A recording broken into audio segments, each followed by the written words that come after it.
En los medios, un artículo de la revista Bloomberg tiene un título que resulta preocupante para los chilenos. Dice: el creciente desierto chileno se está acercando a la capital del país. Y el artículo habla de la sequía, entrega algunas dramáticas cifras respecto a la falta de precipitaciones en el sector norte de la ciudad, la falta de nieve, y citan para todos estos antecedentes al profesor de Geografía de la Universidad de Chile, Francisco Ferrando. Quien nos acompaña a esta hora aquí en el estudio. Profesor, gracias por estar con nosotros aquí en los estudios de Cooperativa. Muy buenas tardes. Muchas gracias por invitarme. Bueno, estamos justamente, dice este mismo artículo, ¿no? El año más seco desde 1966, y lo que algunos se preguntan a esta altura es si esto es un fenómeno puntual o es algo paulatino que ha llegado para instalarse, para quedarse con esta desertificación que avanza hacia el centro-sur de Chile.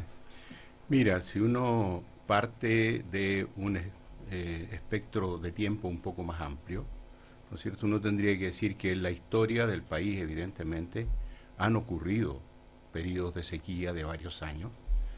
Recuerdo muy bien periodos en los cuales incluso se racionó el agua en Santiago, ¿no? Y lo que sí estamos asistiendo como escenario es que, a propósito de las condiciones que están propiciando el cambio climático, que están influyendo en el calentamiento, y por supuesto a partir de ello en los montos de evaporación de agua oceánica, que es la fuente de la precipitación fundamental, es que esos fenómenos se están intensificando y que se están prolongando más en el tiempo. De hecho, nosotros llevamos ahora ya, por lo menos desde el año 2001-2002, una declinación muy fuerte de la precipitación en la región metropolitana. Por lo tanto, esta es la sequía en números, porque usted dice, hubo otras sequías, se racionó el agua, pero esta sequía, por efecto del calentamiento global, la falta de evaporación, ¿es más larga? ¿Es más...? Yo diría que esta sequía se ha prolongado más de lo que recuerdo de las otras sequías históricas, y que ha sido bastante severa, porque tenemos que pensar que el fenómeno de sequía es un fenómeno progresivo. Ya. Es decir, la sequía no se produce de la noche a la mañana, ¿no? Se va agravando en el tiempo en la medida que el déficit de lluvia es cada vez más marcado. Y nosotros estamos en este momento ya en déficit de lluvia en Chile central del orden del 80 y tantos %. Y eso, perdón, nos trae estaciones del año menos marcadas que antes. O sea, yo recuerdo mi niñez, digamos, hace ya más de 35 o 40 años, en que el invierno era muy lluvioso, el verano tenía... O sea, las estaciones en un clima mediterráneo como el que debiéramos tener aquí en la zona central eran bastante marcadas. Hoy día hemos visto lo que ha estado pasando. Sí. ¿Es parte de lo mismo? Yo te diría que sí, que hay una especie... se habla mucho de cambio climático, otros hablan de varianza climática, quizás hasta podríamos hablar de desorden climático, ¿no? Y en ese sentido uno recuerda perfectamente, décadas atrás, que las estaciones estaban bastante bien definidas. Uno sabía perfectamente cuándo se pasaba de verano a otoño, de otoño a invierno, de invierno a primavera. Era bastante más claro en la percepción de las personas, porque climáticamente estaban mejor definidas. Hoy en día prácticamente en condiciones de precipitación promedio o lluvia normal, como llama la gente, que es lo más anormal que existe, pero en fin. Uno tiene para la región metropolitana o Chile central como 8 meses cálidos y 4 meses húmedos, para que llame así lluvioso. Por lo tanto ya hay una percepción distinta respecto de las estaciones. No están tan marcadas o tan bien definidas como antes.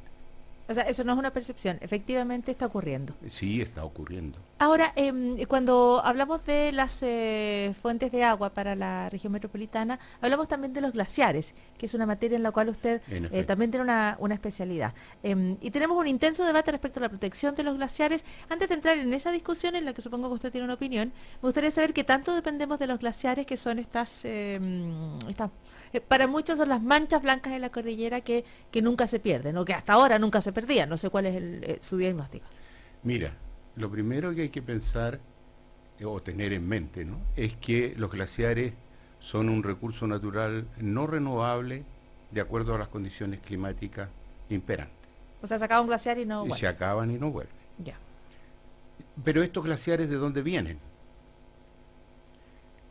Tienen su origen, y si nos remontamos a la última glaciación, alrededor de 80.000 años, como inicio de formación de estos glaciares, sin ir más atrás en el tiempo. Hay un óptimo que es alrededor de los 40.000 años, y luego su avance máximo empieza a disminuir hasta unos 14.000 años, y de ahí hacia acá, en que se comienzan a instalar las condiciones climáticas imperantes en el país, los glaciares han logrado resistir y subsistir durante todo este tiempo, a pesar de que cada vez más lo que llamamos el balance de masa, la relación entre lo que se alimenta y lo que funde, ¿no? Es cada vez más negativo. Entonces, los glaciares, a pesar de todo, han logrado llegar hasta hoy en día, pasando por periodos que han sido más fríos, como en la pequeña edad del hielo del siglo XIV, XV, o el periodo cálido eso es XVI, XVII, y el periodo cálido del medioevo, que fue justo los siglos anteriores. ¿Y cuánto dependemos de estos glaciares? En este momento, casi 100%. ¿Por qué? Prácticamente no quedaba nieve en la cordillera. No ha llovido durante muchos meses. Las napas o agua subterránea, alimentada por filtraciones que se han producido en la cordillera, pero también en la depresión central, han ido descendiendo. De modo que la retroalimentación desde el agua subterránea hacia el agua superficial prácticamente no se está produciendo. Por lo tanto, el caudal de los ríos, ¿de dónde viene? Fundamentalmente del agua de fusión de los cuerpos de hielo de alta montaña. Pero cuidado con una cosa, y esto es muy importante. Los glaciares no son solo lo que vemos, no son solo esas manchas blancas permanentes, ¿no? Porque hay otras que van y vienen porque son nieve estacional, sino que tenemos mucho hielo que está en el subsuelo.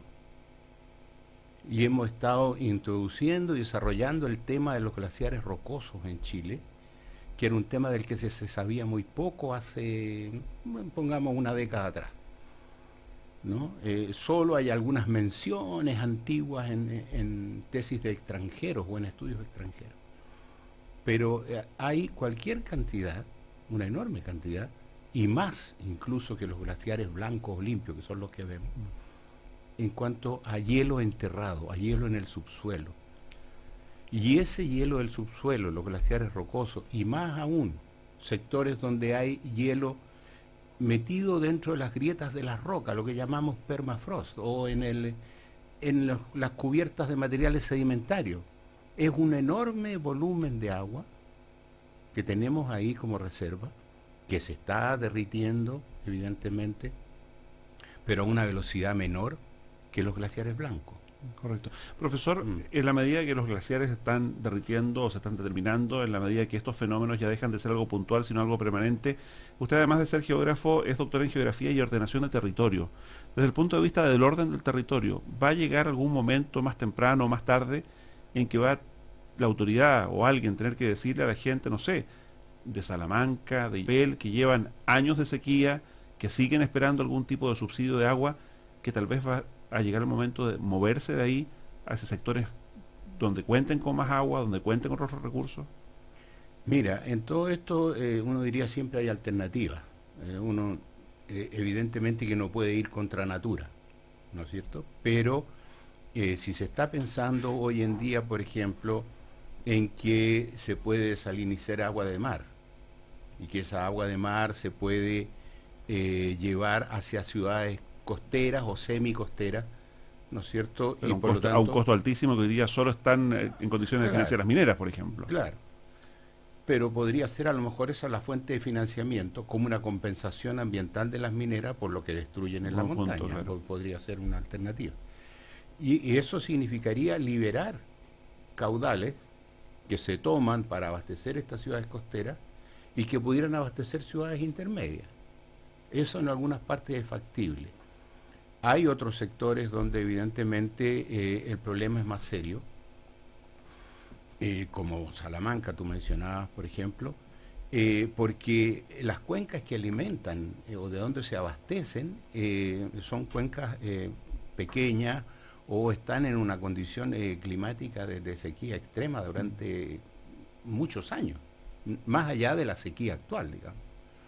Entonces, es probable que esas ciudades, por un lado, en forma natural, ya la gente empiece a irse hacia otros lugares con mayor disponibilidad de agua, pero evidentemente yo creo que es necesario de que haya una política nacional que vaya a, por un lado, a advertir. Yo creo que aquí el tema de la educación es muy importante, ¿no? Advertir a todas estas personas de la situación, de que esa situación se puede agravar aún más y de que hay que buscar otras alternativas. Y esas otras alternativas las tendría que dar la planificación, ¿no es cierto? Y las autoridades y tener algún tipo de subsidio, porque significa también algo muy grave y que es cambiar la vida de las personas y la cultura de las personas. Piensa tú, por ejemplo, con Barbalá. Viven de la artesanía de la piedra, de la roca, ¿ya? Que existe solo ahí en ese sector. ¿Qué pasa si tú esas personas por problemas de sequía las trasladas a un área que es agrícola? No saben. Hay otro problema a propósito de eso mismo. Las compañías mineras, para sus procesos, requieren mucha agua. Para tener derechos de explotación de esa agua, se la compran a los pequeños agricultores o propietarios indígenas, algunos, que sé yo, aymaras o en fin, de los valles del norte chico o norte grande. Y esa gente, cuando se queda sin agua, ¿qué hace? Porque su vida está en función de ese derecho de agua que tiene. O sea, se está vendiendo algo que no se puede reemplazar, claro, por un precio que a veces no se puede rechazar. Claro, y les pagan muy bien. Claro. Pero ¿qué hace esa persona que no sabe vivir en la ciudad, pero que tiene que irse a la ciudad, sino a dónde se va? Y que no sabe vivir en la ciudad, no tiene en qué trabajar en la ciudad, puede llegar hasta transformarse en lumpen.